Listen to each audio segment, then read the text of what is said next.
Okay, can I get everybody to take a seat and we'll get ready to start?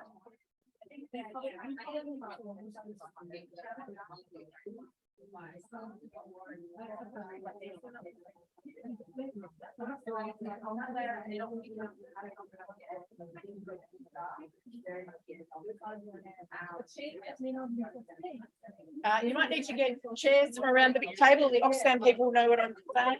Hope we haven't disrupted them too much. Have you seen everybody? Do you want us to wear this? Yes, please. No, this is so beautiful. All right, we should say so. Just on the edge, you won't notice it.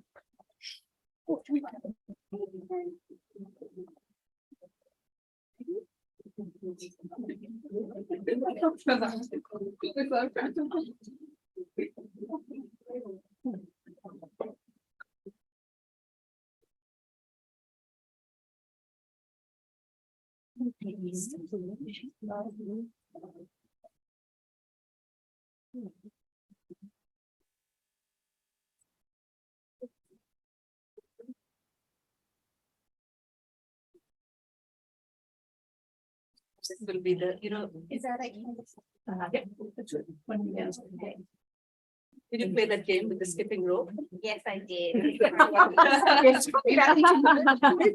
If you want. Don't walk between. Yeah. Just get this sorted. I had it all perfectly positioned and screen time's gone off.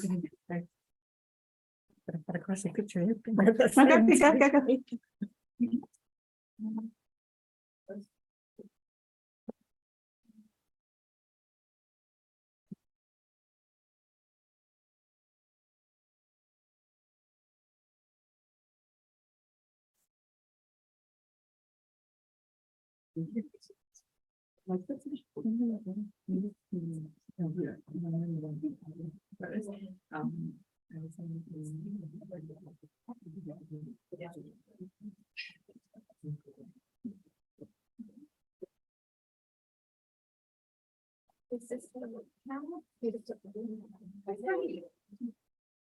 Good, I've got something to eat and drink and be merry. I'm standing on my own feet. Very on good. Okay. Welcome everyone. This is a really good group. Got a really good sized group here. I don't think everyone's come. Who said they were coming? So welcome everyone to Women in Aid and Development, to our regular 2 to 3 month event. Obviously tonight, as you all know, we're doing intersectionality in practice with our 2 wonderful guest speakers here. Before we start, I'd like to acknowledge the traditional custodians of the land. We're on Wurundjeri land here in Melbourne, and pay my respects to elders past, present and emerging. Now, we're going to discuss intersectionality, as I said, in practice. So we know that the world of international development, the world of aid and humanitarian work is very complex. There's a need to understand the concept and importance of intersectionality and how it affects the work in that sector, how people's lives are shaped by their identities, their relationships, and many, many social factors. Intersectionality acknowledges that every individual has their own unique experiences, be that experiences of discrimination, oppression, arising from multiple identities, which intersect and interact with one another, and work to marginalise them to a great degree. So embracing intersectionality in the development sector requires an understanding of how proposed projects and programs may deepen these inequities, and that's what we have to look at when we're looking at intersectionality. So from that, there's that need to find intersectional approaches, which these 2 ladies are experts in, and do that in policy making, in service delivery, increasing stakeholder collaboration in a way that's designed to improve equity and transform social structures. So to our guests, we have Lana Wolf, co-founder from Edge Effect. Lana's an inclusion specialist who's been working in equity deserving communities, for almost 30 years. Common theme here, there's a lot of experience in the room. She works across the spectrum of inclusion, from policy development training, development and implementation, coaching, research, development practice, which is part of what we're talking about tonight, and also is an advisor. We also have Navanita. Now, please forgive me. Bhattacharya. Well done, you. Well done. So Navanita is the Director of Inclusion, Justice, Transformation Practice at Tetra Tech International Development. So Navanita works at the intersection of race, gender, economic and social justice, where she uses her capabilities to change structures, policies and processes that continue to keep some groups intentionally in those margins, keep them intentionally marginalised. So again, 3 decades worth of experience working across Southeast Asia, South Asia, the Pacific, obviously Australia, and West Africa, which I found interesting, completely bit of a distance. So again, welcome to both of you. Thank you very much for accepting our invitation and coming along tonight to have a chat. I might start with Navanita. Can I ask you how you became interested in and involved in the area of intersectionality within the development sector and how it applies in the development sector? How long do we have? Just talk all night. So I was born in India, east part of the country. And I remember distinctly my mother especially saying that apparently I was born in her womb. I was with this framework of doing things in ways that people are saying you shouldn't do. So I was training myself to join the Indian police service because the whole visual of badass human in uniform and doing all of those things was just too a very powerful visual. Till so was practicing by like reading newspapers, all of that, debating with my Baba especially. All of that changed when I was in the first year of undergrad studies. And it changed because that's when so every semester break in college, I used to go and live in the villages, randomly, any part of the country. And that's where I got grounded. And I was like, if I'm part of the Indian bureaucracy, of which the police service is, my hands and my lips and my tongue and my brain and every part of my body would be tied up and I would have to follow rules. And so no, that's not for me. So then did my post-graduation. I hate the word masters, post-graduation studies in social work. And the first 3 years was unlearning everything I learned doing my post-graduation studies because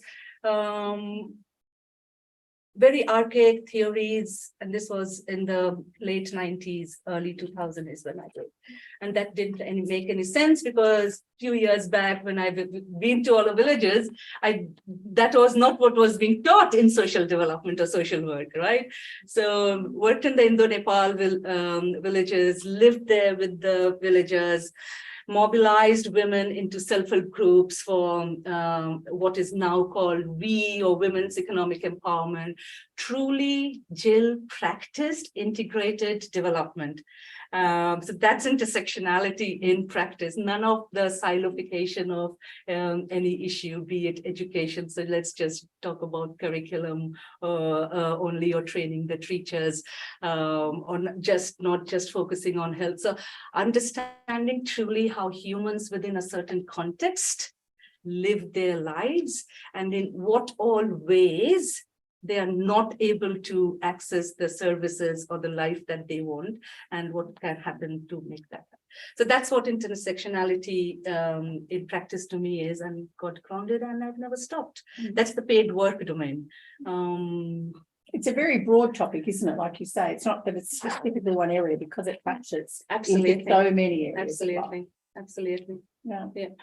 Lana, I'll put the same question to you. What brought you into intersectionality? I think at the beginning it was my lived experience. I grew up in Queensland. Well, I moved to Queensland when I was 11. And, the social discrimination back in the 80s and 90s of like, what are you, a half caste? And, I got that all the time. And being someone that is Fijian Australian, understanding and I guess seeing the role that racism had, and then different discriminations, and I would try and unpack and I'll go, is that because I'm a woman? Or is that because I have brown skin? Is that racism? One of the first projects that I actually undertook was up in Borroloola, up in a remote Indigenous community with young men who were in the juvenile justice system, but had just been released from different institutions. And again, it was really that question of, what's happening here? What are the different structures in play around racism, around legal discriminations, around social discriminations, around economic inequality, and trying to put it all together and realizing that there was no one answer. It was messy and complex and confusing because there was these things coming together that was creating this, and delving into that further, which now we can call intersectionality. At the time, I don't think that I did. I think it was really a question of what is it? There's these things happening, there are these structures, and I can't identify one cause. So, last week, I was part of a forum meeting in terms of gender empowerment and what have you. And there was an interesting comment that we'd made that said intersectionality is critical, but it vies very heavily for space and for prominence. In what ways and against what other themes and sections have you found that? Sorry, I'm thinking here. I think that it does it in a way in which challenges the notions that we can work in silence. It challenges the notion that there aren't complex issues that can be easily addressed, and that we have to work in a space of complexity. We have to work in a space where we don't know the answers. We have to work in a space that context is extraordinarily important, and that each context changes, not just in geographical location, but also time. And so that's, I think, why it's vying in a way that's ideological, and in a way that is, I guess, pushing back at the ideological structure of aid, the ideological structure of funding, and the ideological structure of social change and genuine social change. So the fact that it's interesting to me that it would be seen as vying for, as the expression is, vying for space or prominence, because given what it is, and given all it has finger in every pie, if you want to put it that way, whether it be racism, whether it be gender, identity, whatever it is. So why is it not actually automatically part of every conversation, no matter what the theme of the development is? Why do you think it's not part of every single conversation or project or program? Why does it actually have to try and put its hand up and make space for itself? I have very strong opinion about this, and unapologetically so.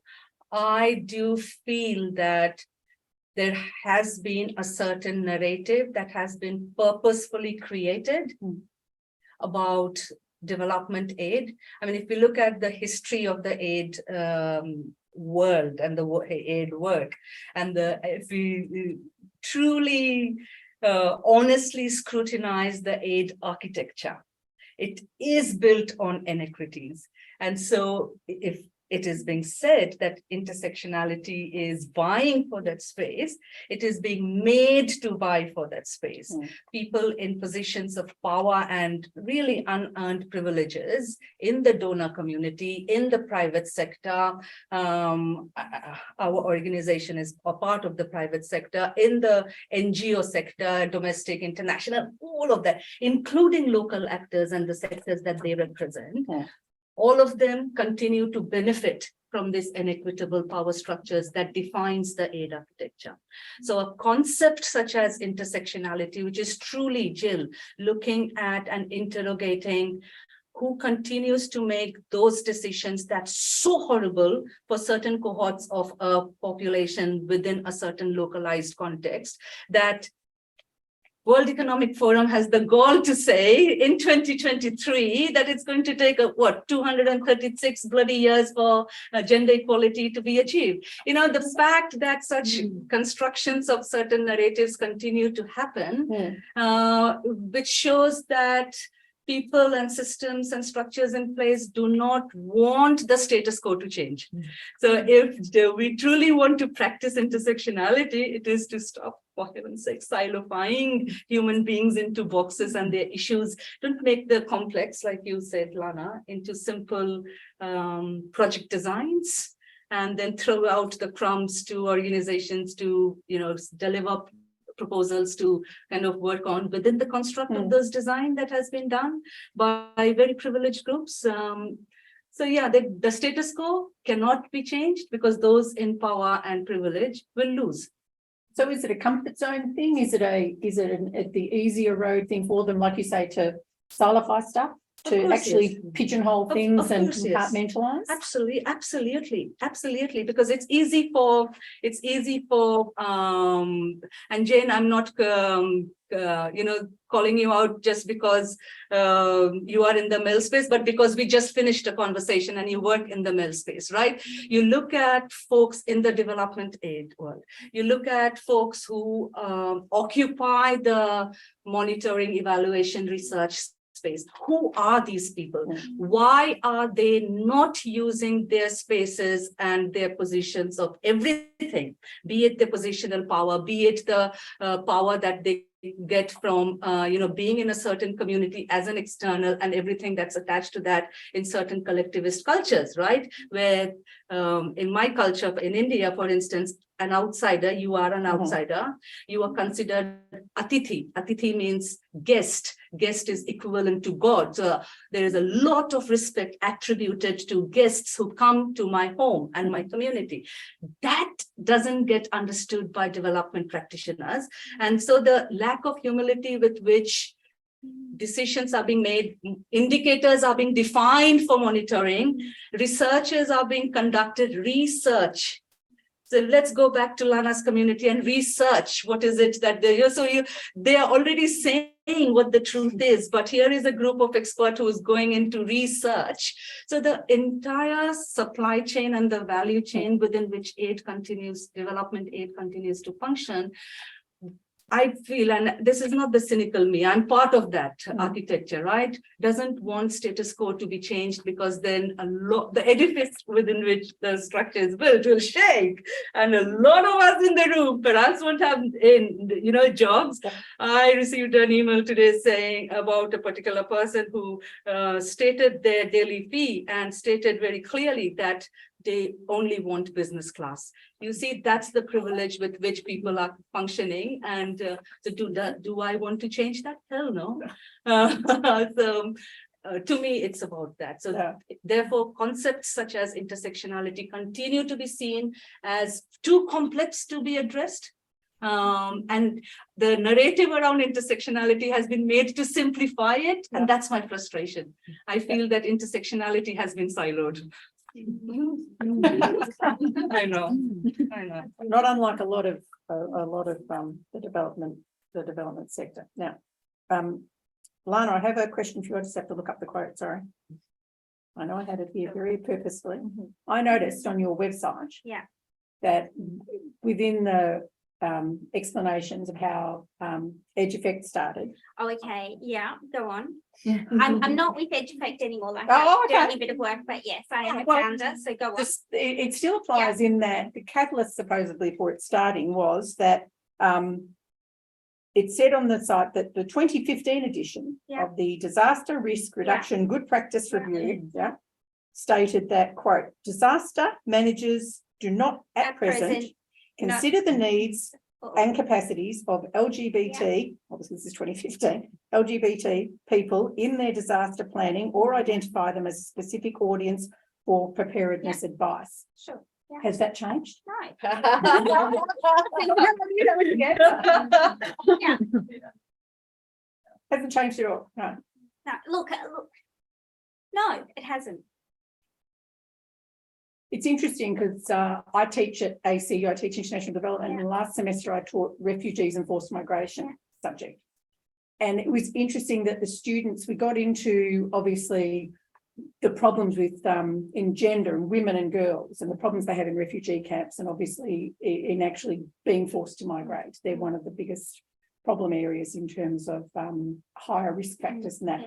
The other thing that they were all very interested in, the students, was that that whole, where it was phrased as that whole queer section, the whole LGBTQI section, transgender, everything, they were also very heavily targeted or impacted as refugees. Yes. And I think I'm right in this, the right convention, it was at the convention of the rights for refugees, very similar to that quote, which was back in 2015, still does not take them into account as a group, But as a can you specific group in identify catering for them. one global humanitarian policy that includes people with diverse sexual orientation, gender identities, expressions, and characteristics? So I use the term SOGS because, you know, LGBTI is global north. There's thousands of identities that are, you know, in places other than America, Australia, or the UK that aren't lesbian, gay, bisexual, trans, or intersex. So there's not one global humanitarian policy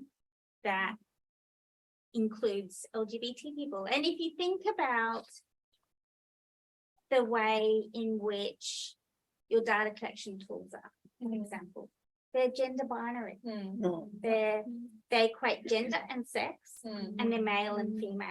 You know, in humanitarian shelters, the way that shelters are set up, you know, you have either a heteronormative family or you're considered single and can be placed in any shelter. And so it's heteronormative. Your needs assessments are heteronormative. Their gender binary, food distribution lines. You know, you've worked in Vanuatu, you know, Cyclone Gita, male lines and female lines. And not only that, but if you look at female lines of food distribution or water distribution, many women will say in the copious amounts of research that they will take their male partner along to protect them in those food distribution lines. So if you don't have a male partner, then, you know, you're either in danger because the culture exists where there's lots of men and male partners there to protect.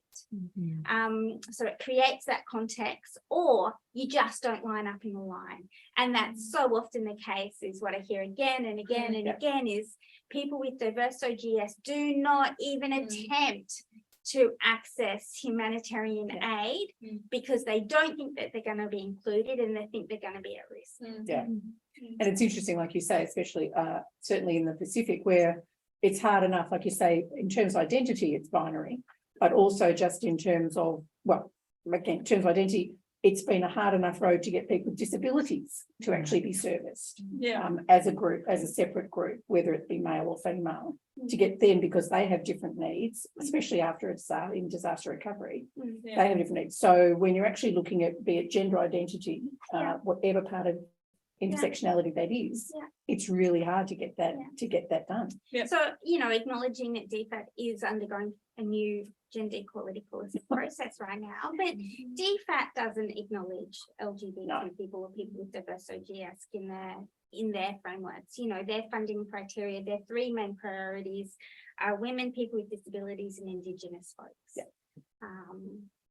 so even that funding mechanism is not there. And I guess this is where I want to kind of, start to embody some of the qualities I love about Navanita, and, just to let everyone know we are friends,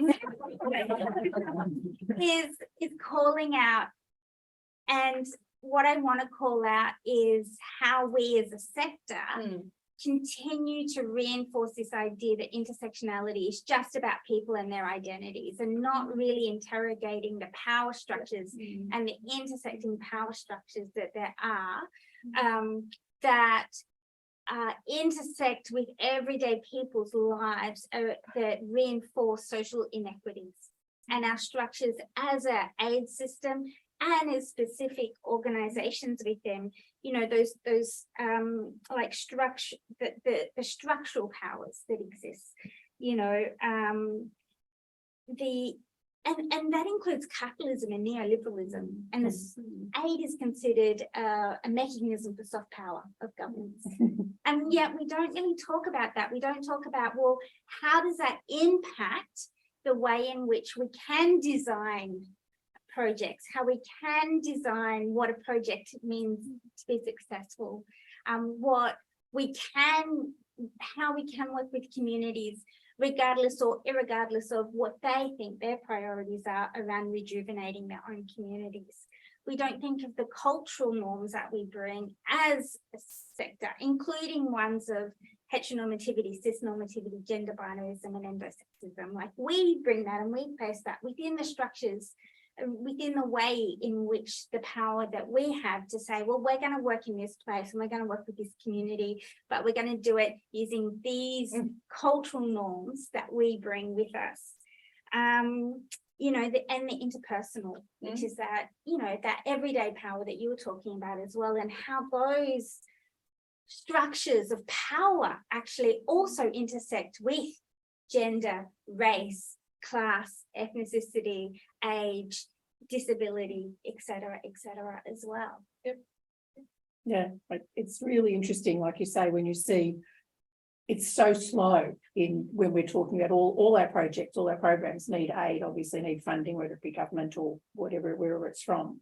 And it's really interesting to see that it's really, really hard to change that process in terms of the way they define different groups and where aid should go. And soft power is one of my favourite expressions out of the government. But it wasn't always the case.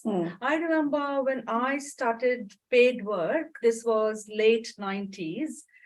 It was incidentally an OSAID funded program in the Indo-Nepal border. And there we truly practiced participatory development, which means right from the scratch, truly practiced co-design. So none of the fancy, sexy ways that co-design is being used or abused now, but truly, so sitting down on the mud floor with women and other humans and asking, here is a pot of money we got.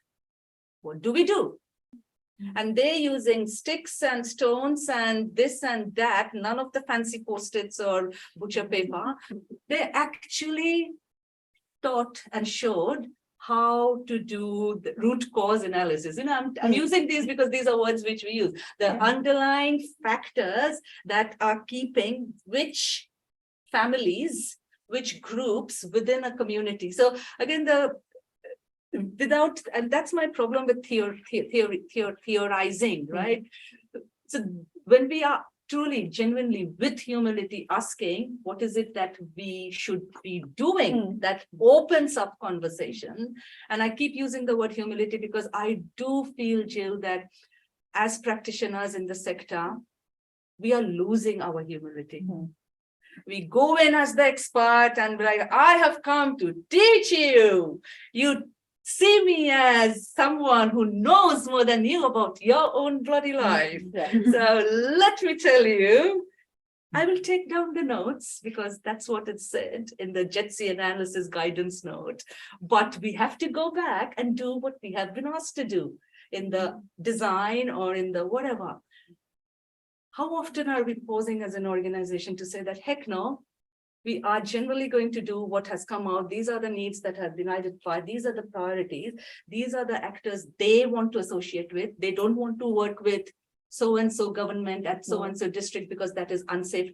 Truly using a do no harm frame to analyze all of the risks. And I'm using this word because we keep using it in our work, right? And do no harm, when you were talking, Lana, do no harm itself has been weaponized. Like do no harm is being seen as a tool to just be neutral. Let the status quo remain as it is, right? So again, we will never ever be able to do intersectionality genuinely till we remain constrained by these structures and the policies and the practices, the behaviors that perpetuate these structures and the policies within the systems in which we are working. So what's changed? Probably seems like a silly question. What's changed? Where you said, like in the beginning, you did it on the ground doing co-design, in most basic form.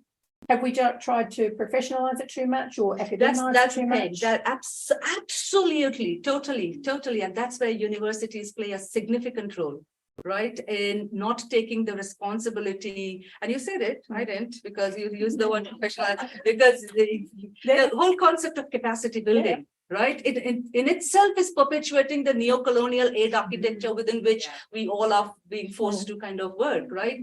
So the reason I gave you that said that truly enabled us to do genuinely participatory, locally led. Now localization is another buzzword, right?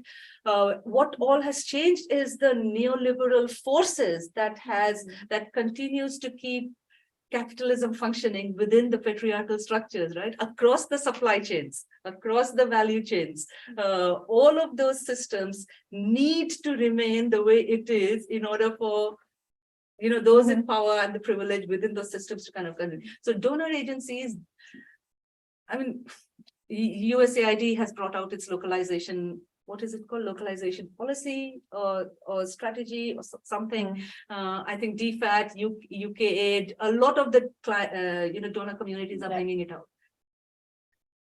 Is it really going to happen? It means genuinely shifting power, but more importantly, what you said about the reflexivity that is missing in our organizations, making the spaces to interrogate my own behaviors and attitudes and how I am really the problem when I am not doing the right way to do it, but getting, but our client wants it.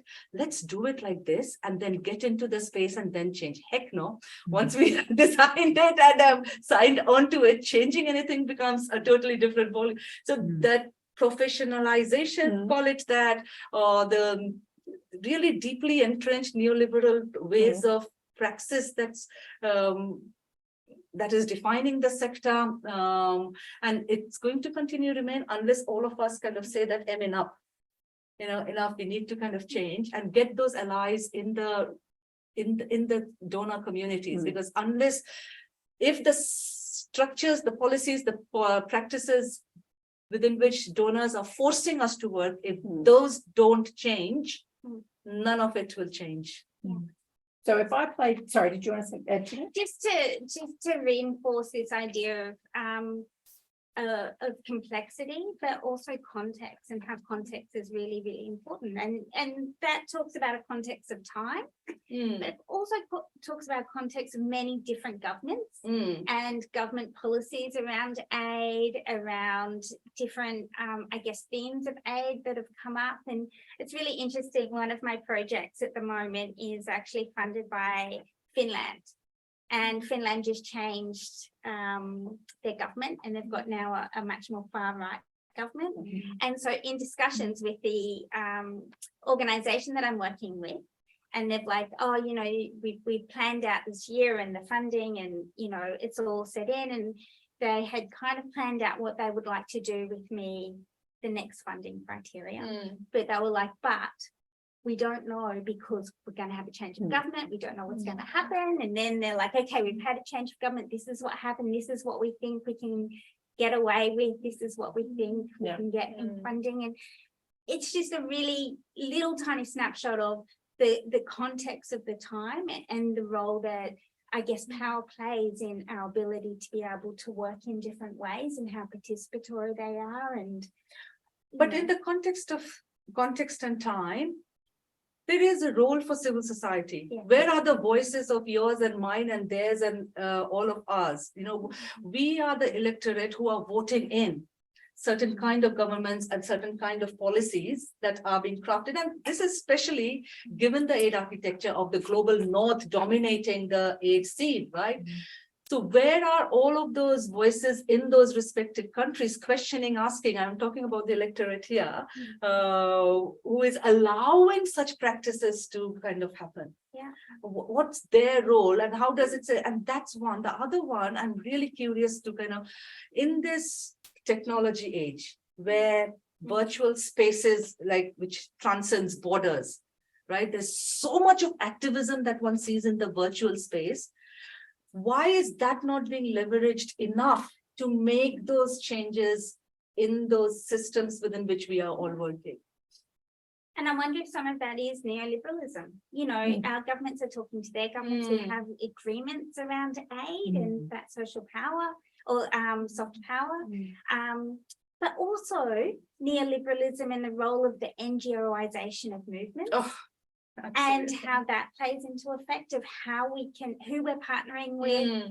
Are those people, you know, what positions they have, like, you know, really fascinated as we all were around the horrendous impact of what's happened with Afghanistan. But I first met people from RARA, Revolutionary Afghani Women's Association, in like 1998 or something, which they're very anti-Taliban and anti-US imperialism, and they wanted both out. They do extraordinary work. They're still functioning now, even after the fall of Afghanistan. They have never, ever received a single dime from US aid or any other aid. They do extraordinary undercover work in communities. Not everyone can do that. And sometimes, you know, it's really hard to be able to live in this neoliberal world and pay our rent and buy our food and pay our electricity bill and all of those things and do other work. And so I don't have the answers, but I want to say we really need to interrogate neoliberalism and how it impacts us as workers, how it impacts, you know, aid funding, aid flows, how it impacts partner organizations, and how it impacts the continued social inequality of the communities that we work with, you know, in like literal communities. So if those women are having an impact and have never stopped and it's working, are they a unique case? Or, I mean, how are they being resourced if they're not getting funding from anywhere major? And could they therefore be used as some sort of a template more in the broader field at bottom up level, like a grassroots level, as opposed to using any government funding and stuff? Look, you know, it's possible. There was, I work a lot in Indonesia, and there was an LGBT group in Indonesia who over COVID called out for funding. And the majority of the funding that they received, like overwhelmingly, was from everyday people in Indonesia, so that they could buy food and hand out food baskets. They did get some funding from other sources, like Outright International, which is this LGBT fancy organization in America, and you know, but that was like 1/10 of actually what they got. Millions and millions of dollars through everyday people in Indonesia actually caring and going, oh, we don't want people to starve, which also goes to the narrative that we have around risk and around, oh, we can't work with these people because, oh, it's too dangerous, it's so much risk. Too corrupt. We get that in Indonesia a lot around people with diverse OGS. Actually, people, you know, they're doing it themselves. And I guess that's one of the really extraordinarily beautiful things about working with diverse OGS communities, and not so much the CSOs, like we work with CSOs, they're great, I've made great friends, but CSOs are predominantly capital city based, they're predominantly we talk about lived experience, But what do we mean by that? What we're talking about in this case is a shared identity. They don't necessarily have a lived experience of working in a rural community. They might not even actually have the same language because, you know, there's multiple languages across Indonesia according to different regions. And so the lived experience of living in a particular community with particular identities in particular contexts, that's, you know, practicing intersectionality. That's not to say I don't partner with CSOs, and I think they're really, really important, but really also thinking about what is the role that they actually play, because it's not necessarily a shared lived experience. So yeah, it's. So do we look at CSOs and other sources away from the big ones, away from governments and aid funding and that for funding and stuff for intersectionality? If we want to make inroads in terms of advancing, progressing the idea of intersectionality and the work in intersectionality, do we look in another direction than most projects and programs look at for funding and for resources? So the example that you gave, Lana, of Indonesia, very similar to what I have seen in India and many other countries with collectivist cultures. The power that gets generated when groups are being mobilized and coming together. So two of the things that I've seen in practice, brilliant work that happens without any donor funding whatsoever, is the money that's generated domestically through, you know, folks who are donating, but also when, and Amul is a brilliant example of cooperatives. So this is again a women-led cooperatives of milk production, and so they are owning it. So again, they have mobilized, they've come together. Their self-governance is one of the most transparent, most accountable. And this I'm talking about thousands of women across thousands of villages in one of the most populous state of India called Gujarat, right? And I'm getting goosebumps because it still remains such a phenomenal example of where they have defined the governance system and the structure, they have mobilized, and it's totally self-funded. Wow. And it's all going back to the communities for healthcare, for education, for holding the state government and the national government to account as and when. And now it's international, they are in international markets. You'll find, if you love Indian cuisine, go to an Indian store. If you like ghee, which is great, much more healthy than oil. So Amul ghee tins, you know, like so Amul or Amul cheese or paneer, you know, like Amul is global now. So that's one example. And it's not just a case in India. And I've seen movement building across the world, which now some donors are coming in through supporting through longer term funding, which is great. But there is conditionality to many of these fundings, which again is that restriction, right? If it is unsolicited funding, how beautiful would it be long term for truly for, you know, changes to happen and to be incubated and to kind of you know, and like that's why that within the international aid architecture, donors retain a lot of power to actually say, yes, we want to make the change, but we all of the organization, we don't use a one word, we are not activating together. We are not activists who are saying the same thing. I think because of this whole competition, like, you know, that kind of happens within the Ingo community or the NGO community, how grand would it be of the plants and the Oxfams or the CARES of the IRCs of the world to truly say that enough. We will only get to, you know, take your funding if you do A, B, C, D. We have not done it. Why don't we do it?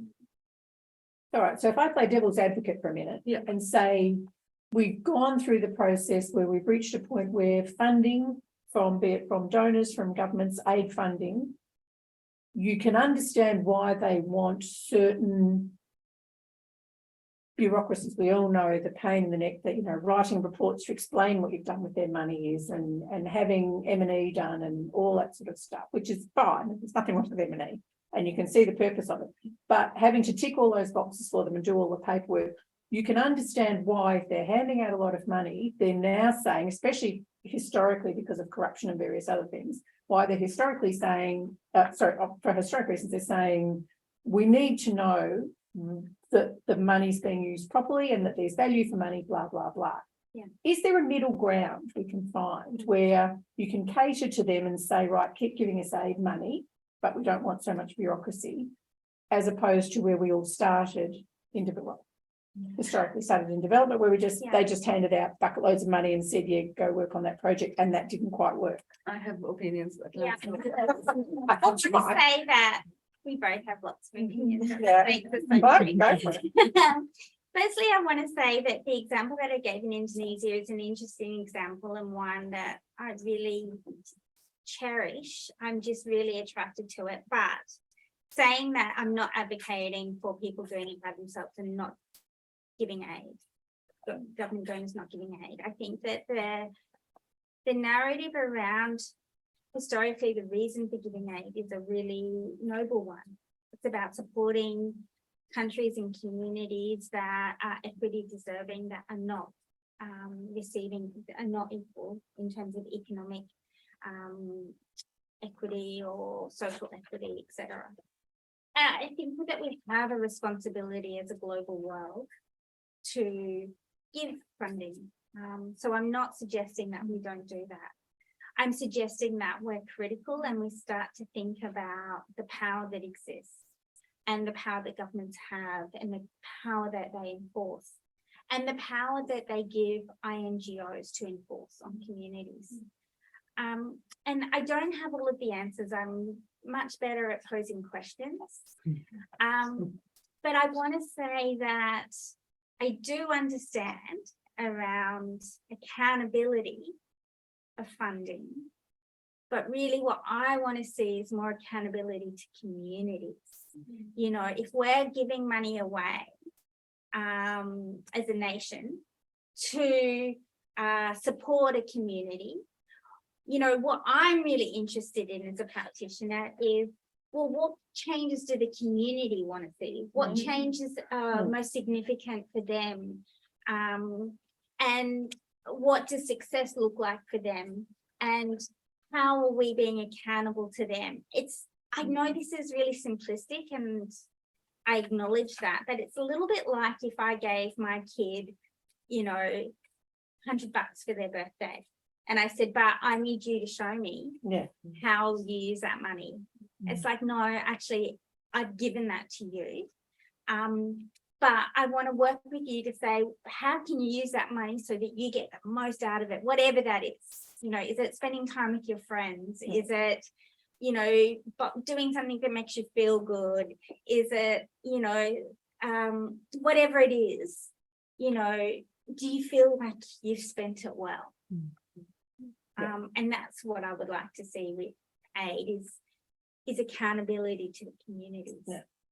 Yeah, and I'm saying that, yes, plus also to me, what is development? Development is moving from point A to a point where we want, which is better, more enabling, which is empowering, which allows me to live a life free from violence, allows me to access healthcare. That is development, right? If that is development, then we need to do away with the deficit narrative of the global south to which it is going, which is about, the corruption, or they don't have the capacities, or they don't have that. So that needs to absolutely stop, because that continues to feed this machinery within which we all are part of, right? And we all continue to gain. In a very recent engagement with a donor organization in a process that they are developing, I mentioned one study, and I will share the link with you. Please read it, where not so long ago, a paper which was written by Jason Heikel and group, which looked at, which calculated what the global north got from the global south from 1990 to 2015. From 1990 to 2015, a superbly meta-analysis of what the global north got from the global south in terms of labor Mhm. and in terms of resources is 30 times more than the aid they continue to give. 30 Wow. times more than the aid that they continue to give. And that is a fact when you look at all of the institutions, the organizations, whether in the private sector or otherwise, and you see where it is concentrated. The fact we are sitting in the Oxfam offices and Oxfam religiously brings out these important reports, right? How dare a group of 10 or handful, I can count it in my limbs, humans control majority of the world resources, right? And too many of us kind of have to think that, oh, can I give up my full-time job, which is paying me well? Bloody hell, I have to pay a mortgage, and oh, that daughter of mine, she has to go to a good school. So, so that's the narrative about aid, which we need to educate ourselves. If we remain ignorant, we are part of the problem. Yeah. Ignorance is a crime in the technology age. So that's what I wanted to mention. And the other thing on your question is, why should it be an either or? Let aid come because it should be a reparative part of colonialism, right? Please read up on colonialism and the purposeful ways with which not just humans were murdered or raped, but their properties and wealth were taken, and the impact of which we are still feeling generations to come. I come from a country which was colonized, so I know what I'm talking about, right? But I come from a privileged family, from a caste group, which is the Brahmin caste, which is the most privileged caste in India, so my interactions with the broader systems within which I lived and grew up is much more different from, many people. But that's the thing, that narrative, and why should it be an either or? The other thing is the accountability architecture within which we keep on talking about transparency and accountability. And one of the things that we are in Australia, DFAT is the main client. We let's get it straight. And what you just said, a large number of money is going to the country. So, accountability and all of that. Yes. How well is it being reported back to a taxpayer? I am a taxpayer. We all are taxpayers in this country. How aware are you as to how your dollar is being spent, and who is getting richer with that aid money, and how many houses have been bought by who all? So if public diplomacy is a key thing within which risk analysis is being done, and this narrative being constructed, or less capacity, low capacity, no capacity, very corrupt, and we just can't give them all of that money. What will they do? How will they do? And the other thing, Jill, which, because in Tetra Tech, we take it very seriously, and we have been working on it, and we have processes in place, I am very proud to say, is pay parity, right? In the aid world, how the disparity of pay amongst folks who are working, the whole local versus non-local, right? And power. Absolutely. And the argument that is being used, Lana, is that, oh, we can't screw up the local economy. Oh, fuck no, you don't do that. I mean, the local economy is messed up anyways when expatriate housing, like when I lived in Papua New Guinea in 2009, $5,500 is because the man below me was working with this American company, and they were able to afford to kind of pay. But the local economy gets messed up each time expatriates go in through housing, healthcare, etc., etc. So, but when it comes to pay of your own stuff, you cling on to these, So it's that is the problematic thing. That's where intersectionality in practice has to start within our four walls. Only then can we learn very quickly the intersectionality in practice in the projects. Absolutely. One of the things, we'll start to wrap up a little bit, but I'm no, I was there are a lot of questions, so we always say wrap up. We're going to open the floor shortly. So I'm sure there's lots of questions. We could just go on all night. One of the things I was going to say was, where do you see, and this, again, you've got heaps of room here.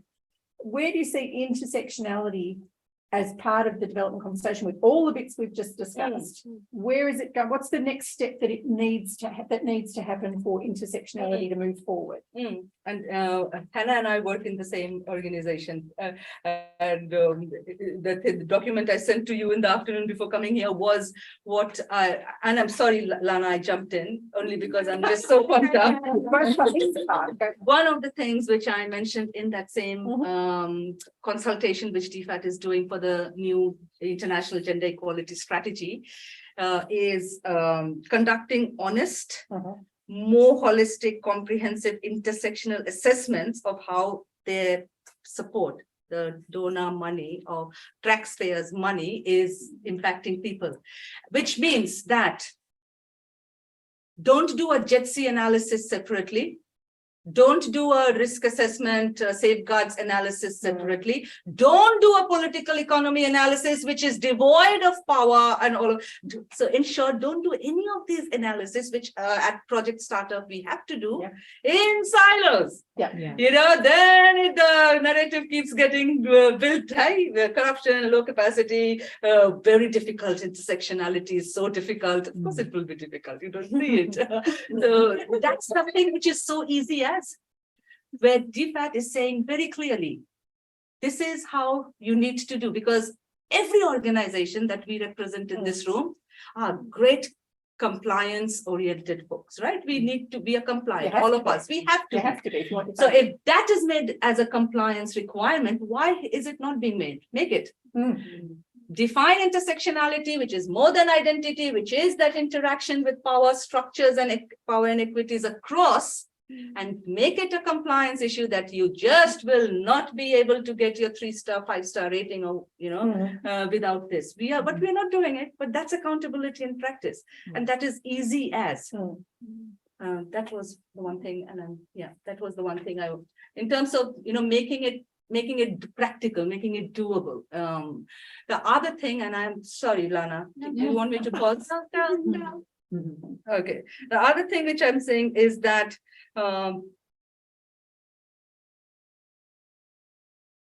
you mentioned earlier. So we have this again. Let's talk DFAT, because here in Australia, 3 different strategies are being co-created: gender equality, disability, equity, and rights, and the other one is the LGBTQI human rights approaches. Right. It's imperative that these 3 strategies are not seen in silos, right? There has to be a very strong scaffolding, which is letting everybody, again, make it compliance driven, right? Letting every actor within the DFAT ecosystem do all of these analytics, everything, but like climate change is cross-cutting. Right. And what else is cross-cutting? Indigenous participation is cross-cutting. There's a whole lot of cross-cutting, which remains a tick box thingy, but truly making sure that the analysis, which is leading to the actions, which is then leading to the resourcing, which is leading to the monitoring indicators, etc., takes into account how, for example, climate change is not just, train them on kind of whatever, but the private sector who is working with or without DFAT support, doesn't matter, but Australian private sector, for instance, how they are contributing to everything that the cross-cutting climate change action is saying it would. So where is that accountability, and what's the role of donor agency? Are you getting my point, or am I blabbering and without a glass of wine? Okay, great. All right. I'll pause here. So your question was, where are we going to? What's the next big step for intersectionality? I think we're still at the beginning steps of intersectionality. And so I have notes. That's right, me too. We are perimenopausal humans. I guess a note here that I wrote, there's a few that I do want to share before the end, but intersectionality's core insight. In a given society, at a given time, power relations of race, class, and gender, for example, are not discrete and mutually exclusive entities, but rather build on each other and work together. And that while often invisible, these intersecting power relations affect all aspects of the social world. And so the first thing is being able to really sit with this idea that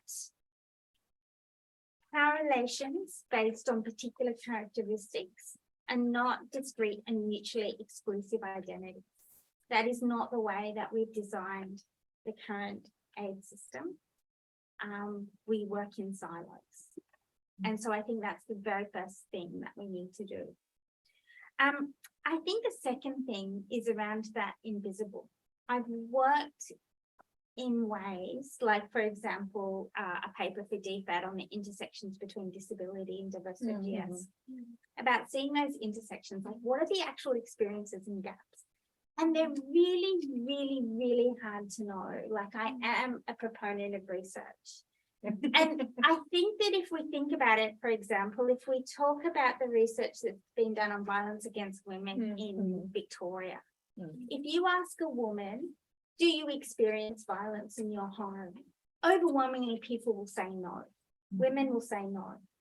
But if you sit with them and ask them, you know, do you have complete control of your money? You know, can you spend your money however it is that you want? Can you go out and leave your house and see whoever you want whenever you want? Like, do you have complete control over, you know, your social interactions? Do you have complete control over your bodily autonomy around, you know, if you fall pregnant, when you fall pregnant, the way in which you fall pregnant, you know, if you use reproductive, you know, or not, contraception or not. And so many more women will say no.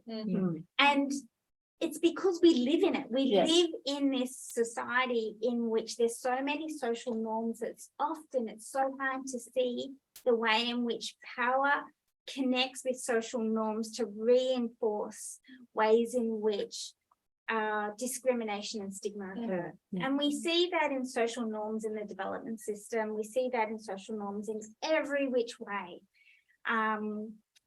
And I think that research needs to be done, and we need to be having a funding strategy that means that we can be working with communities way before a project starts, to be able to work alongside them, to be able to actually identify what's happening, what their priorities are, if there were no restrictions, you know, what that project would look like, and co-design that project with local communities after we've been able to work to actually really identify what's happening. Because I suspect, just like the women of Victoria, if you ask them, oh, you know, what ways are you discriminated in against water, sanitation and hygiene? They might say, oh, none. But then when you really work and unpack, and they say, for example, in one project that I've been doing that I'm just about to finish, you know, the way in which rubbish, like, and I got to work with them before the project. I'm very, very lucky that I do have a reputation that I do get pockets of funding, and I get to do participatory research. And so I got to work with this group of women and other marginalised groups. There's 6 groups, but this group of women up in Eastern Indonesia. And we got to work together to unpack what water, what sanitation, what hygiene was, how it, you know, and I spent like a month doing that. And after that, I'm like, okay, what would you like to work on? And they said sanitation. And I'm like, that is so not what I was expecting. Like, they don't have running water into houses, you know, like my desk research showed me that that wasn't what they're going to choose. But I did that desk research, but still completely committed to participatory ways of working. And I was like, why? And they're like, well, we have no sanitation service, and there's so much plastic, and there's so much rubbish here. Like, even to a cup of water is a plastic cup, a plastic lid, a plastic straw, a plastic thing. And they're really, really, really poor. Like, so poor, they don't have running water. They don't have, you know, sanitation systems. And there's so much rubbish. And when rainy season comes, it goes into the open drains, and then it blocks the open drains, and the water fills up. Their kids play in it because yay, water. Mosquitoes come, malaria. They can't afford to go to the doctors and have anti-malaria treatment, and it keeps building up. It keeps building up, and then it pushes all of this rubbish out onto their rice paddy fields, which is their main income source. It's It's also their main protein source. All the fish die, so they have no protein. The rice doesn't grow as well, and so they can't sell as much rice at the It's all markets. connected. Hey, it's all- It's completely connected. Yep. And so, you know, again, it was just another, this was in 2018 and I've finished working with them. I've only got one group left, which I'm just about to finish up with. And so, you know, Defect kept expanding the project because I was working in truly participatory ways and these interesting outcomes, and it was all being successful. And so I'm really lucky in that. But, you know, what was really the benefit, what really worked in that was being able to work with them before I said, this is actually what we're going to work on. To be able to do it in ways in which they totally failed in such great ways, like worked with them and they like, okay, so, you know, they decided they wanted to do surveys around the local community. And so we worked together to build a survey and I taught them how to do it. And I taught them how to collect the data and everything. And they're like, great. And so I left, I came back, they did it, awesome. And they're like, we want bins. And I'm like, shouldn't we do some stakeholder mapping around, you know, like sanitation and who else? No, this is what we want to do. We've got this plan. There's these empty petrol drums. The local army guys that are in there, you know, they can put it up along the street and we've got these bins. And I was like, if that's really what you want to do. The bins? And, you know, this was a year into the project. We still had many years left, so it didn't matter. And again, people were like putting it in, they'd created this song. It's Indonesian, but if you're happy, you not put your rubbish in the bin. And it was like, and then, you know, the bins became overflowing because there was no one to conduct sanitation service. I've been through this. And so, a little bit, it was a great learning because it was only a year in.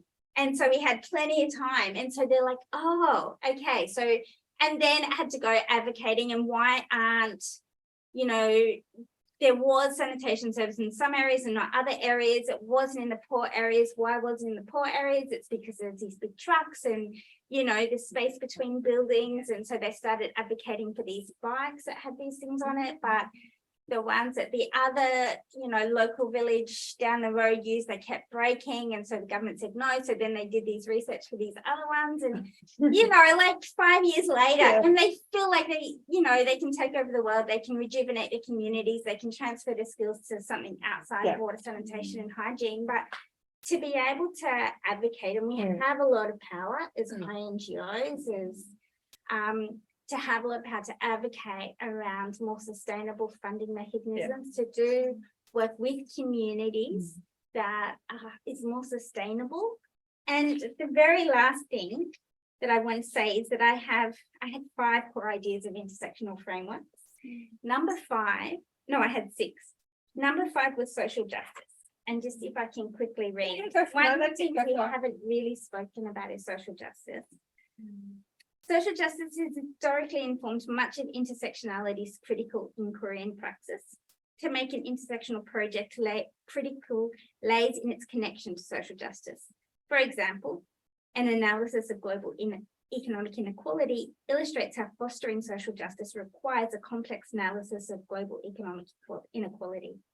And yet, because of intersectionality's ties to social justice may not always be self-evident, the need to pursue a social justice agenda as an essential dimension of intersectionality remains contentious. And that's the other thing that I think we need to really focus on and bring forward, is really ensuring that when we're talking about social justice, when we're starting to learn how to practice more fully social justice, to do it in a way that really centralizes this idea of social justice. Lana, may I please go on record and say that I am not against research. I am against how research is done, by whom, and for what purpose. That's really, so I'm not my sister So against. as in constraints around research? No, that are often there, or not so much parameters, constraints as much as A, what's the purpose of the research? B, who is this research meant for and who all are part of the research? So again, the basic ethos of participatory development is the people who are at the center of marginalization and oppression are the ones who are saying what needs to shift and how. And that should be the purpose of research in the work that we do, is what I'm saying. Not against research. And so now we totally agree with each other.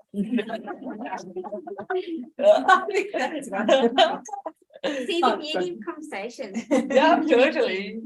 And I'm hacking. All right. Do you want to say something? No? Good. I don't mind. I was going to say, we'll wind it up there. I just want to say thank you very much to both of you for being a guest tonight. We're going to open up the floor for Q&A in a minute, but I'll do this first. As a thank you, don't mind the packing. I haven't wrapped anything. As a thank you from Women in Aid and Development. Thank you. Thank you These very are our much. little Oh, presents for you. Open it and Yeah. see you. I even cut it open because the last person who got one of these had trouble opening the box. Oh. You get your rare. Only our guest speakers get those. And these are not for sale and these do not get given out to anyone. So you can treasure those. Thank you. I will. Thank you very much both for Pleasure. joining us and having a really, really interesting conversation. It's been really, really good. We could go all night and we possibly will, because I'm going to say with this wonderful big group, I'm opening the floor. Anyone with questions for Lana or Navanita, go for it. Barty. I knew there'd be a question coming from Barty. Go for it. Thanks so much to both of you. This is just touching on your conversation about research. So I read a really interesting LinkedIn post recently about user-centered design and how that means you're centering something, and that doesn't work for the marginalized communities that we represent, because you have a tendency to generalize, right? And some of the things you're talking about around power in the way that we work is there's all these hierarchies, right? You've got the DFAT strategy, then you've got the INGO who's working with the in-country team, who's working with maybe a CSO. And I see less and less of this participation and the people we're actually representing, and we're forced to kind of make quick decisions, and we say that we've got evidence, but that evidence is still at that kind of higher level. So where are you seeing good practices that we're actually really starting to decentralize that power in those kind of decision making of how we use these funds? Where are you seeing it being done well, that we're actually shifting that and making sure that the right voices are being heard at the right time, I guess? Quite a few. Lana, are you okay? Many examples, and lots from the global south, and lots driven by local organizations, local think tanks. And I am all for locally defined, locally led knowledge generation and management. And that's why, I have this my big frustration is how in the aid sector that we are working in, the whole knowledge generation and use space is dominated by people from the global north. You look at any average MEL team, be it the MEL team leader or whoever, whatever, it's usually an expatriate human with all of the power and privileges, and that continues to go unchallenged, unfortunately. Even in the most forward-thinking, looking, sounding organizations. So plenty of. If you're interested, I would love to recommend 2 books, brilliant, beautiful books. One is called Design Justice. You're absolutely, user-centric design homogenizes the user groups. It doesn't allow us to interrogate further who amongst the users are more in the margins and for what all reasons, therefore how all should a certain service or a product be constructed, created, designed so that it closes the gaps for them. That's one. And the other book is Decolonial Feminism. Brilliant. These 2 books, absolutely fantastic. And there are examples there of, where all, there are so many. If you're asking for specific, I'll be happy to email. I am a human who's going through perimenopause and brain fog is, I keep forgetting. All of this I've noted down so that I don't forget. I'll be happy to share with you. There are lots of stories. Email me the names of those books. He can. Share them around. No That'd be great. problem. Yeah. I'm trying to think, and I can't think of one, because I think that most research, whether it's within the aid system or outside of the aid system, have really limited timeframes, and you can't saturate too much of it. except for things that I've done, which you know, where I've been able to do kind of longer term things. I think that's the time. I think it's the time thing about being able to actually get enough saturation. So I think that it's really difficult. I think that there are a few examples within the academic space where they've really had the time and the resource to be able to saturate. And I guess some of the longer projects and ones where I've been able to, like, for example, working with Plan Global on their position paper on GS. I not only worked with Plan country officers and Plan thematic areas, but also CSOs that they're partnerships with. And the reason why I say it is because there was saturation, because the same answers kept coming up again and again.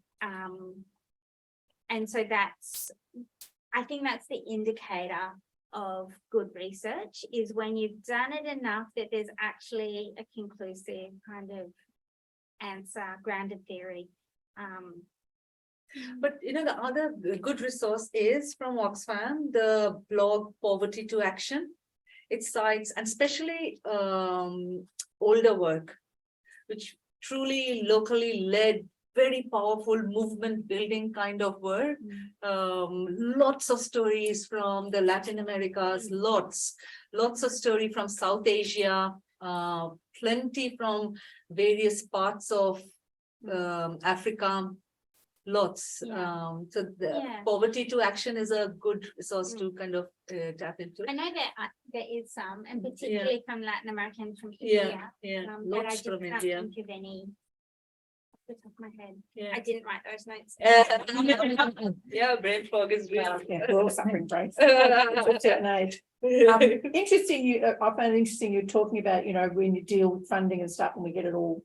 Governments and that there tends, well, certainly I know in my area, in my sector, there's a tendency in the last couple of years, they're now emphasising and preferencing partnerships, as you said, within country partners, with local partners, which is actually a really good positive. Whereas before it used to be, especially for DFAT, to be funding from DFAT, and you must partner with an Australian organisation like the projects in the Pacific, so that they get that type of diplomacy, leverage and everything else. Now they're saying, no, partner with whoever you want, preferably the country people, you know, where But you are. they So still want it to be that's established partners. So, well, it depends. I mean, The local is not You know, homogeneous, right? If they're too local and they haven't done enough, There you like, go. oh, we're not ready to have that risk yet. Exactly. It's a and very that's the thing. It's a risk-averse- balance thing too, because it depends how many partners you partner with. So you might have 2 other or 3 other partners, one of which might be a services, you know, I mean, I know we partner with a disability services group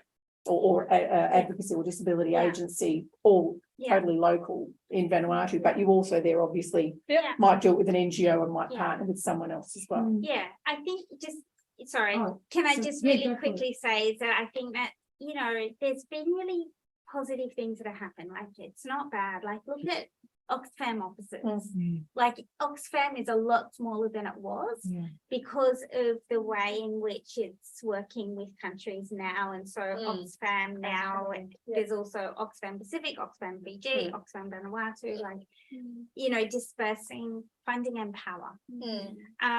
So I think that that's really important. I think, though, I guess, and that step forward in terms of partnerships is, you know, why are you only partnering with one DPO or OPD when you have so many different types of disability? Like, you know, are you partnering with like deaf organisation, a blind organisation, an organisation that supports people with intellectual disabilities, an organisation that supports people with, you know, mobility challenges.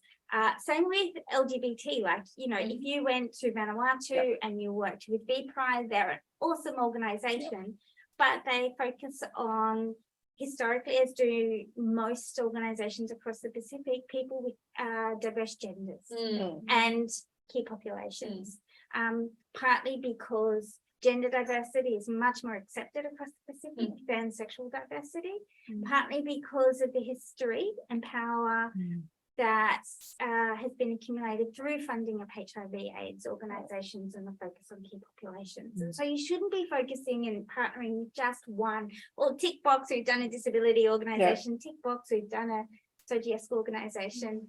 I know in Tonga, spending time there and working on a humanitarian project for DFAT, you know, where I found the lesbians was actually in the anti-democracy movement, you know, not with anything to do with, you know, Tonga Ladies Association. Yeah. And so again, spending that time and building relationships and, you know, finding out the diversity exists and thinking about, you know, when just really quickly, the other thing that I just really wish that we would stop doing is so many targeted projects.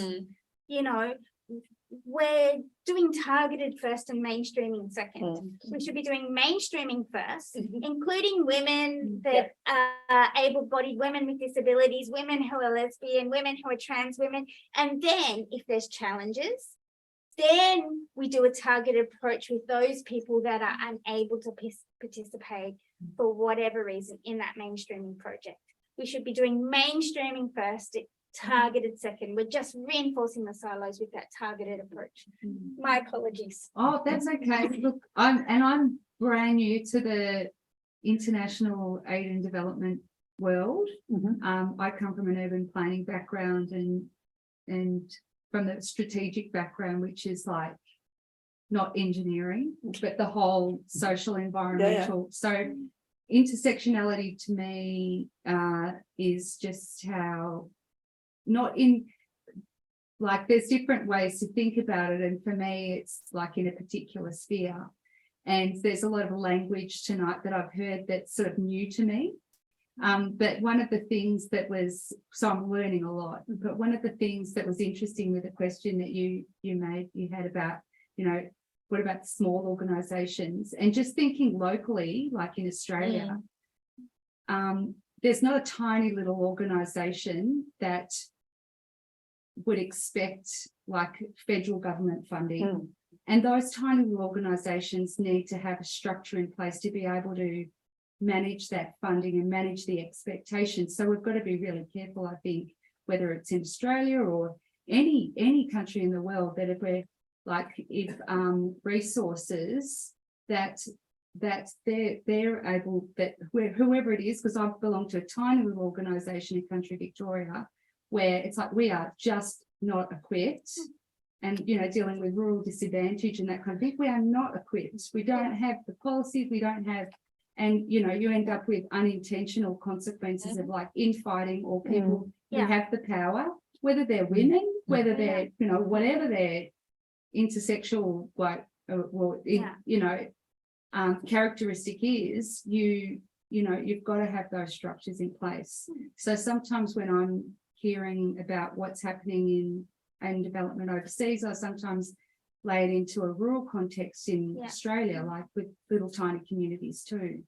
Which is such an important, sorry Lana, such an important point you raise, Lucinda, because that's exactly this case there as well. Not all organization in the global south where development aid is going wants to be funded. Yes, right. Exactly. That's number one. Number two is the local is not homogeneous. So in the work on intersectionality, to me, it is always centering power. So if we are doing the power analysis rock solid, we will not get into the siloification of issues, like in my 25 years of paid work, I remember distinctly 3 women bosses who abused their positions of power and behaved so ridiculously badly. I left the job just because it's a choice I made, not going to continue kind of, but there you go. It's just like not all women are deprived and poor and disempowered or it's absolutely centering power in our analytics. I think you bring up an interesting point. Now, I want to say, and I acknowledge that you're pretty new to the sector, is that all CSOs don't just get funding. There's actually a really in-depth, really hardcore appraisal process, which is like 50 pages long. I've done it with CSOs to ensure that accountability. And I acknowledge some of that. Some of it I think is not needed. What I would like to see in those cases is that a reverse accountability for the INGOs. So, for example, when I'm working with LGBT CSOs, you know, and we have to go through child protection, and I'm like, your child protection policy, I'm going to guarantee you, does not include people with children with diverse OGS.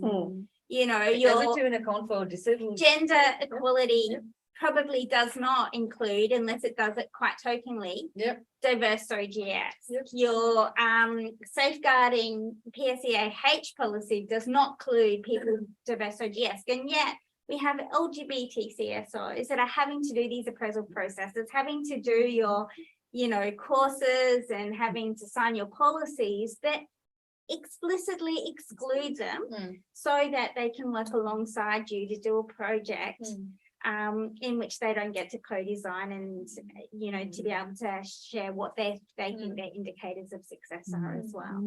And so, you know, acknowledging that step by step, and I don't have all the answers, and I've still got 100 things to learn, and that I imagine that for the next 30 years of my career, I will continue to be learning. That's something that I would like to see. I would like to see that accountability to communities, even if they are CSOs and not more informal communities that we actually work alongside. True.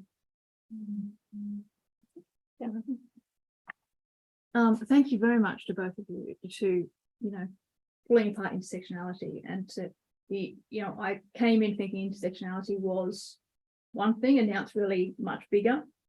Regard the whole, taking on the whole power dynamics and stuff, which is important, and the architecture of aid. What I'm interested in, so I'm looking at frontline technical teams.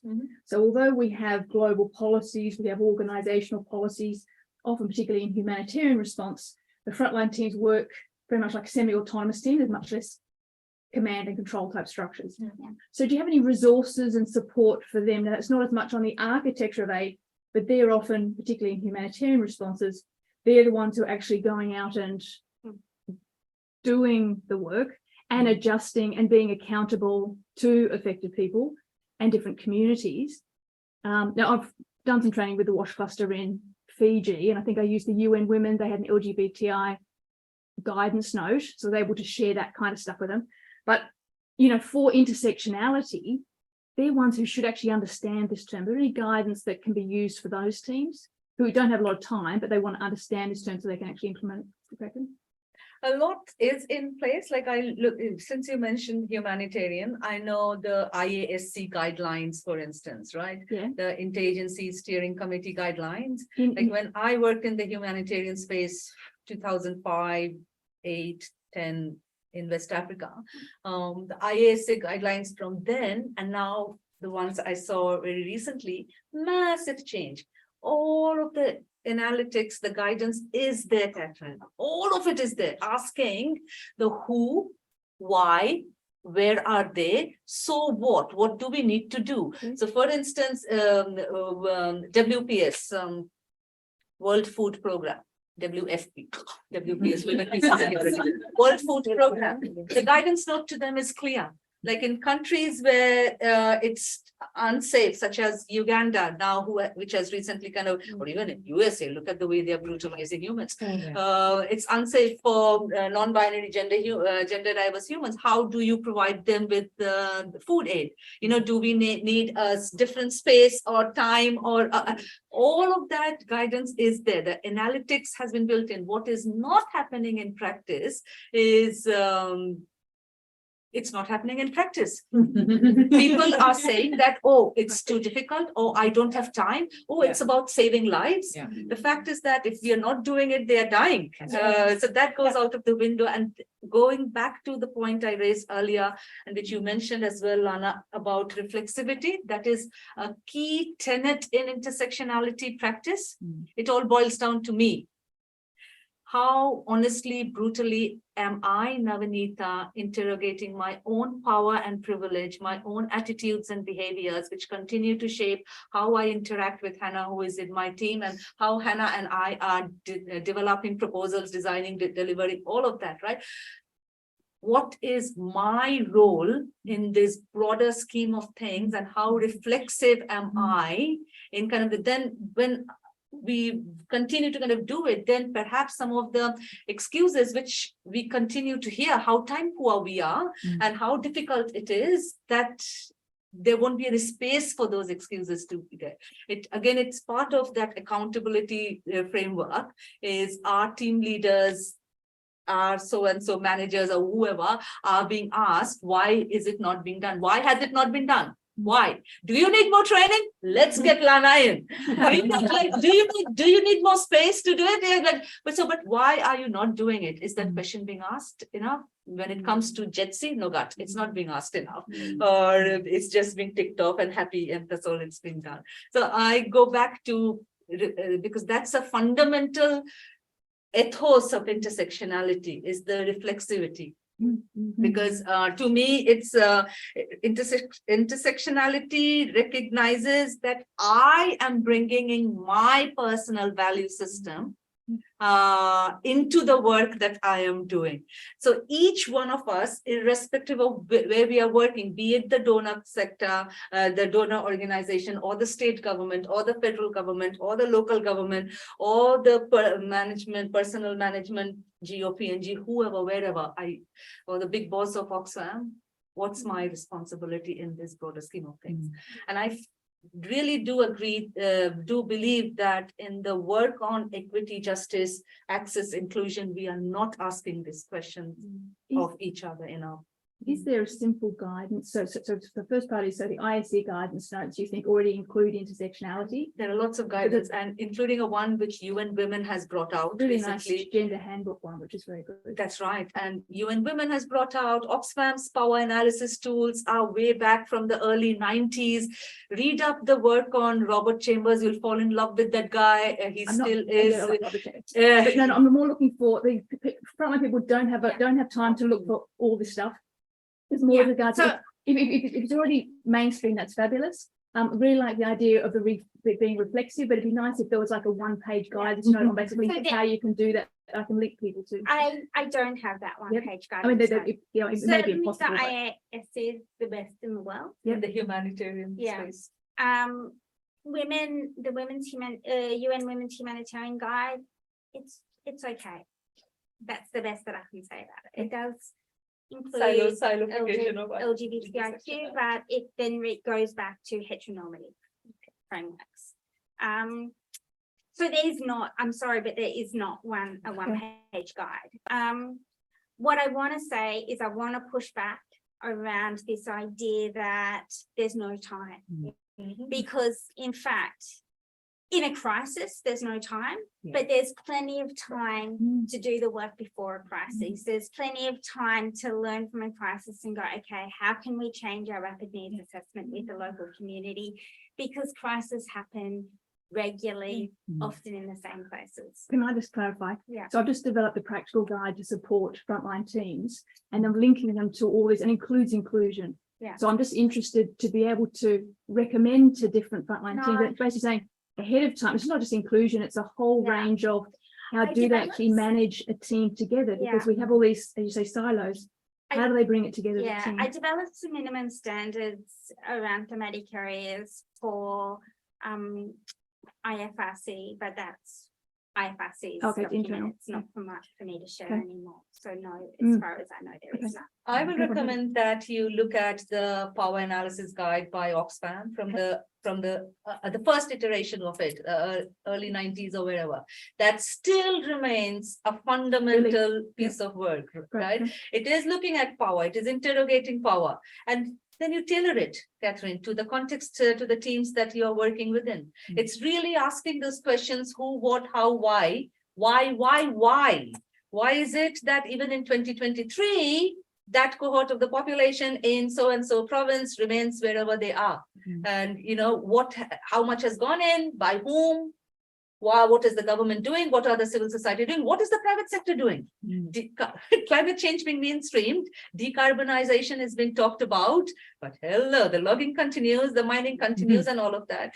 So that's a fundamentally fantastic piece of work, and everything else that's in market today comes up from there. So that's been developed from the ethos of participatory development, and it's really good.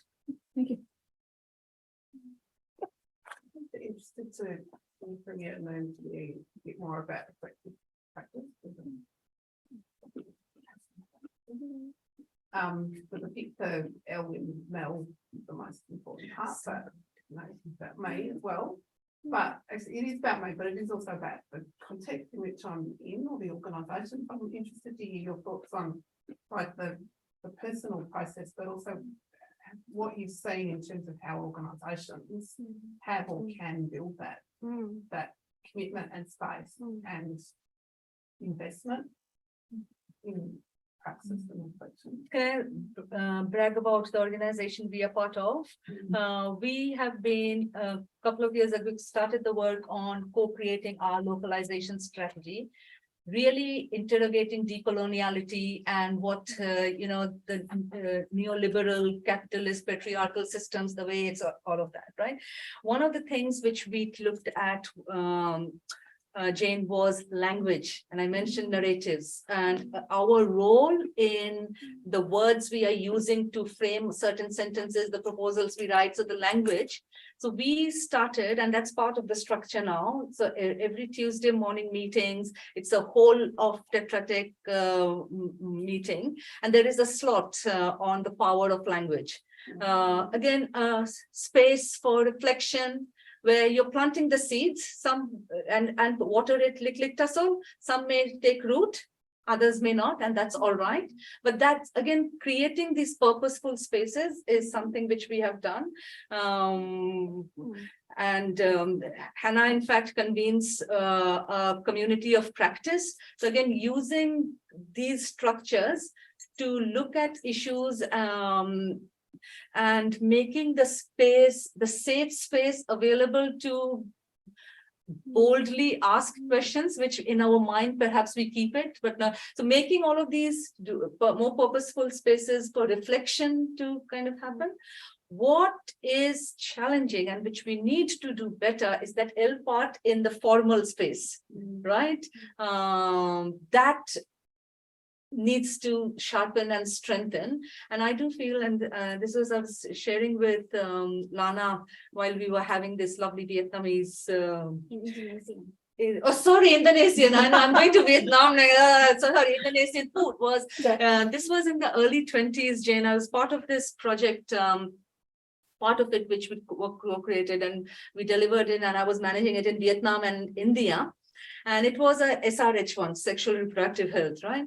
And because it was to do with sex and sexuality, therefore it was to do with me. So even as I'm a facilitator in that project, talking to community groups, it has to start with me. So in that project, we made these purposeful spaces for that L part, the reflection and the learning part. So what we call the quarterly dialogues, very structured. So 4 questions, and every quarter using those 4 questions to reflect and also mapping the change that was happening. Really simple, really powerful, really effective.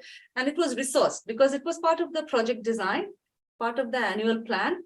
The enough human resource and financial resource were invested in it, but again, intentional ways where we are making that space available and reporting back to the client, reporting back to the organization. That's one way. And I wonder why, I love to hear from you in the work that you're doing, why in the projects we don't make this space available. When we are calling it meal, murla, God, we are getting sexier with the different apparatus. What's the challenge there? Why are we not doing that enough? Yeah. Quickly, a little call out to my website. I've blogged about this and have some questions and things that people can ask around reflective practice.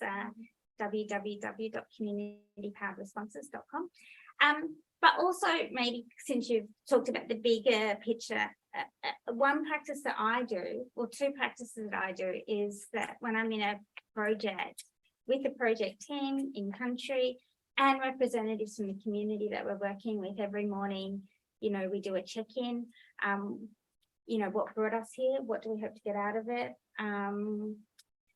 what part of us doesn't want to be here, doesn't want to be doing this, and then of an afternoon, what worked well, what didn't work well, what do we need to do differently tomorrow. And the other thing is that I created an evaluation that the community gets to evaluate me on all different indicators of how much they're leading. That's and really how much cool. I'm leading. Yep. All sorts of things. And it's really interesting, like the really long project that women's group, for example, for the first year, I was like, perfect. Until they had trust that, you know, they could tell me the truth. And then and it was like, you know, it was still pretty good. It was like, like Lana's 75% good at, you know, creating, you know, sharing power and so that they're leading and all sorts of things. But it gave me really good indicators around my practices, how to reflect on the work that I do and where I'm not doing well at. So, you know, I would leave the room and at the end of each week, they would evaluate me.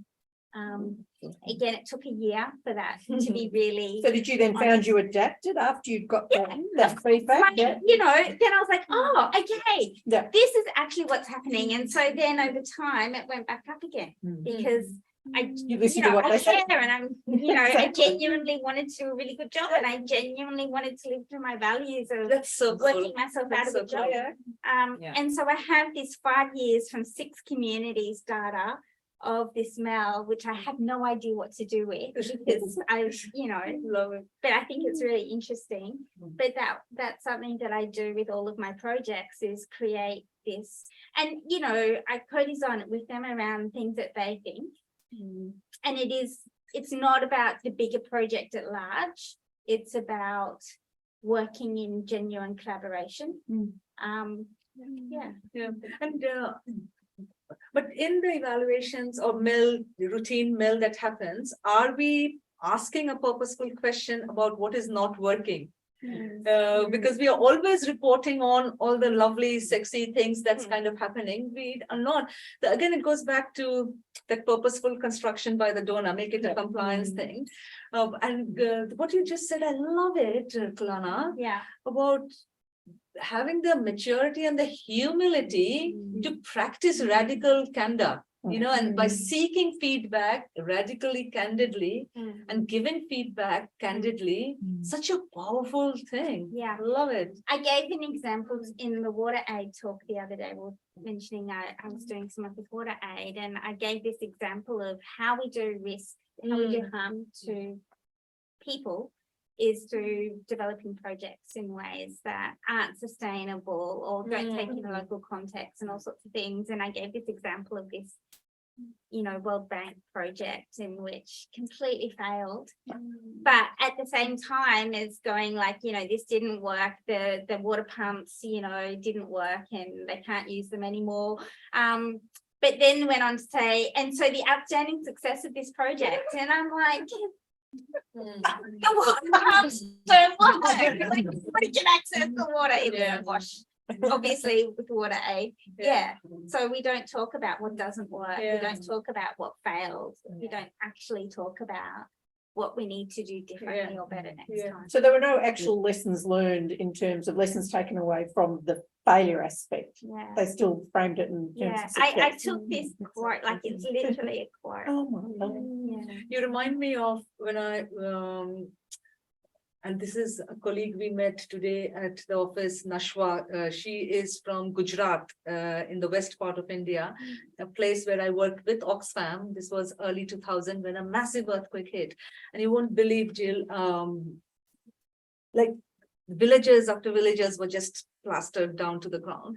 So a lot of Good Samaritans donated Mm. lots. So there were these bikini top in Gujarat where women are covered from head to toe, and even while having sex, the husbands don't see their face in the night. You know, it's that kind of like with the ghungat, you know, the scarf. What struck me, and I'm never going to forget, is this ugly row upon row upon row, that colored green and pink houses, and that the names of 3 villages were completely obliterated, and instead that American donor, his name Tim something, the villages were named after him. Massive success, the project. What was not happening was the women were not using, because they were not asked. So for planning, they were not asked how they wanted the houses to be designed. In India, in that part, toilets are not kept inside the house where the kitchen is. So So which this is was because just an that's India. independent donor, like a Yeah. billionaire or something. Yeah, of like course. philanthropist. A foundation, Yeah. a foundation, a private foundation. Probably named after you. Of course, of course. Oh, But unfortunately, it still continues in the humanitarian space. Yeah. But it's very hard. I mean, that's the catch-22. It's very hard to say no if someone comes and says, I want to donate money, because they probably just want to feel good about themselves. It's very hard for certain areas, and that especially areas in need, to say, well, no, take your money, you don't want it. The Indian government at that time did just that. I think this was in the early 2000, and you were talking about governments and time, and really critical point there.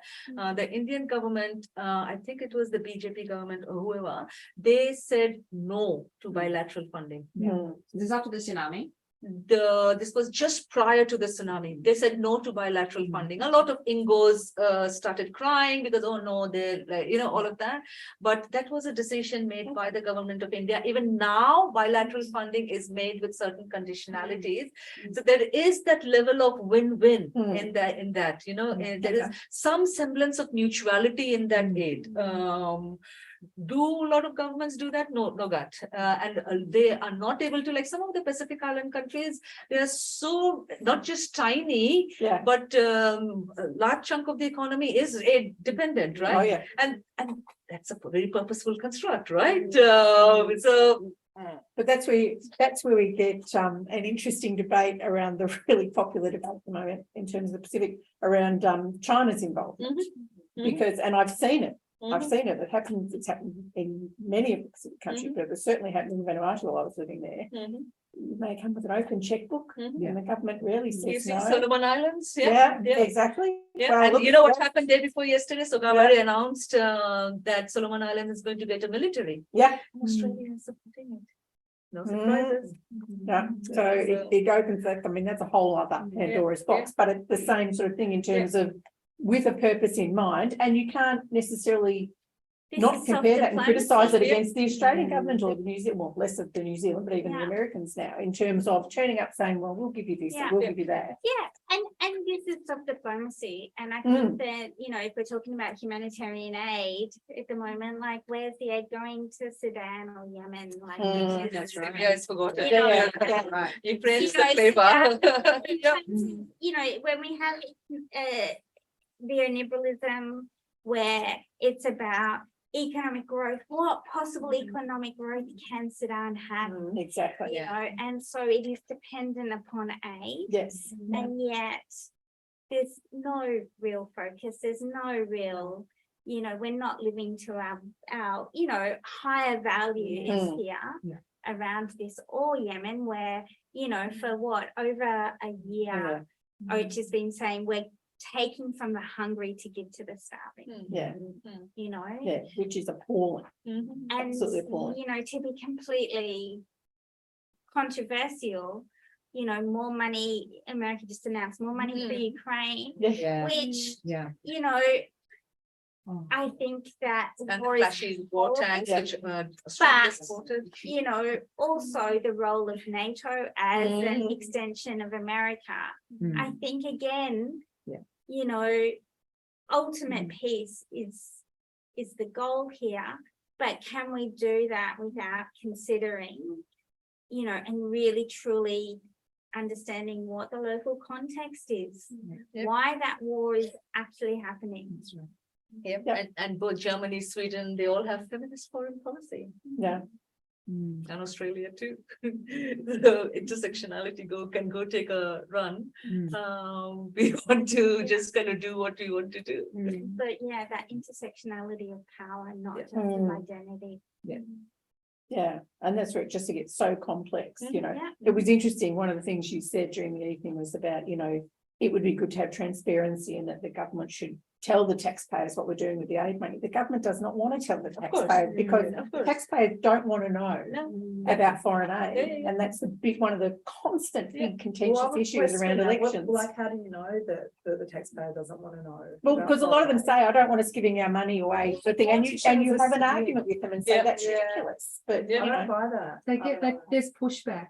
I mean, I know, like I'm with the Australian Volunteers Program, and even like during COVID, when we were advertising roles, like the pushback for Joe Blow on Facebook and abuse about, You've got to have courage. What are for we the doing? convictions and know Yeah, yeah. why you're doing something. Yeah. Yeah. Communicate. yes, but you've got like, that's not the way Australia rolls, Yeah. unfortunately. So there is a nice cohort of us Yeah. who think a certain way, but like the government's still providing the aid despite Mm. the selfishness of most of the Australian public.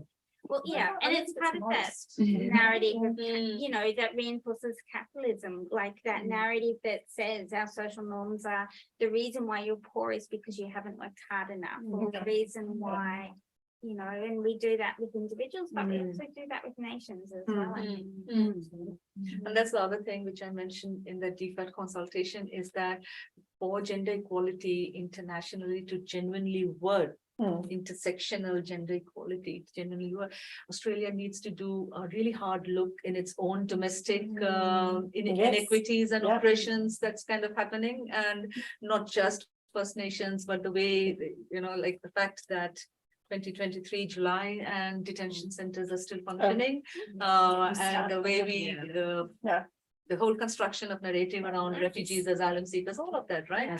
And DFAT, again, for intersectionality for our region to truly work, DFAT has to do a solid, rock solid, hard look within its own structures, systems, internal, and report on it. That we don't get to. I mean, we have a federal entity called WGEA, which caters just to the white feminists. So like the white humans are very happy that, oh, there's gender equality, gender pay gap has reduced. Yeah, but which women? Yeah.